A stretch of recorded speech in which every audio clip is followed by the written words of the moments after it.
સુરતમાં વિકાસ બિચારો ભૂંઠે પડી રહ્યો છે. આ સરકાર અને તંત્ર વારંવાર એને લજવી રહ્યા છે. વિશ્વાસ ના આવે તો આ દ્રશ્યો જુઓ. નમસ્કાર, હું છું ચંદ્રિકા પુત્રી નિરાલી. લો બોલો, ઉદ્ઘાટન કરવાની આટલી લાય.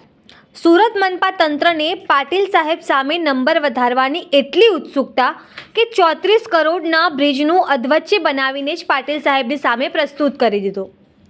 વડોદથી કરડવા તરફ જતા માર્ગ પર ભેસ્તાન પાસે 34 કરોડના ખર્ચે બનેલો બ્રિજના અધૂરા કામનું જ લોકાર્પણ કરી દીધું. શોભાના ગાંઠિયા સમાન આ બ્રિજ બનતા હજુ 2 વર્ષ લાગશે. હજી રેલવે લાઇનનો કનેક્ટિંગ બ્રિજ બન્યો નથી, પણ ઉતાવળ એટલે કે અધૂરામાં જ બ્રિજ ખુલ્લે મૂકી દીધો. અને ભાઈ, વાત હતી 2024 સુધી કામ પૂરું કરવાની. 2026માં પણ કામ અધૂરું રહે તો વિકાસને લાજ તો જવાની જ. હવે આ વિલંબને કારણે સુરતીઓના ટેક્સના વધારાના 15 કરોડ પણ આમાં ખર્ચાશે. તમને એમ થશે કે આ બધું જોઈ પાણી મંત્રી શરમથી પાણી થઈ જશે, તો આ તમારી ભૂલ છે. કેમ કે એવું હોત તો પાણી મંત્રીએ અધિકારીઓને ખખડાવ્યા હોત. ખેર, સુધરે એ બીજા.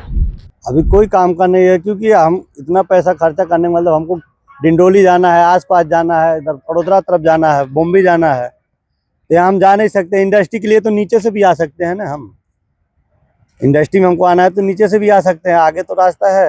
अभी पैसा लगा के आगे देखिए ना, बंद हुआ. ये मोड़ देखिए पूरा बंद है. आगे हम जाने का खर्चा किया, कोई काम का नहीं. क्या काम का? कोई काम का नहीं. ये पैसा डालने का कोई मतलब नहीं, क्योंकि हमको बड़ोदरा जाना, कड़ोदरा 4 रास्ता जाना है, गंगाधरा जाना है या बॉम्बे जाना है, तो हम कहाँ जाएंगे यहाँ से. ये आगे वाला चालू हो जाए तो बहुत बढ़िया है, तब तो हम आराम से चले जाते हैं.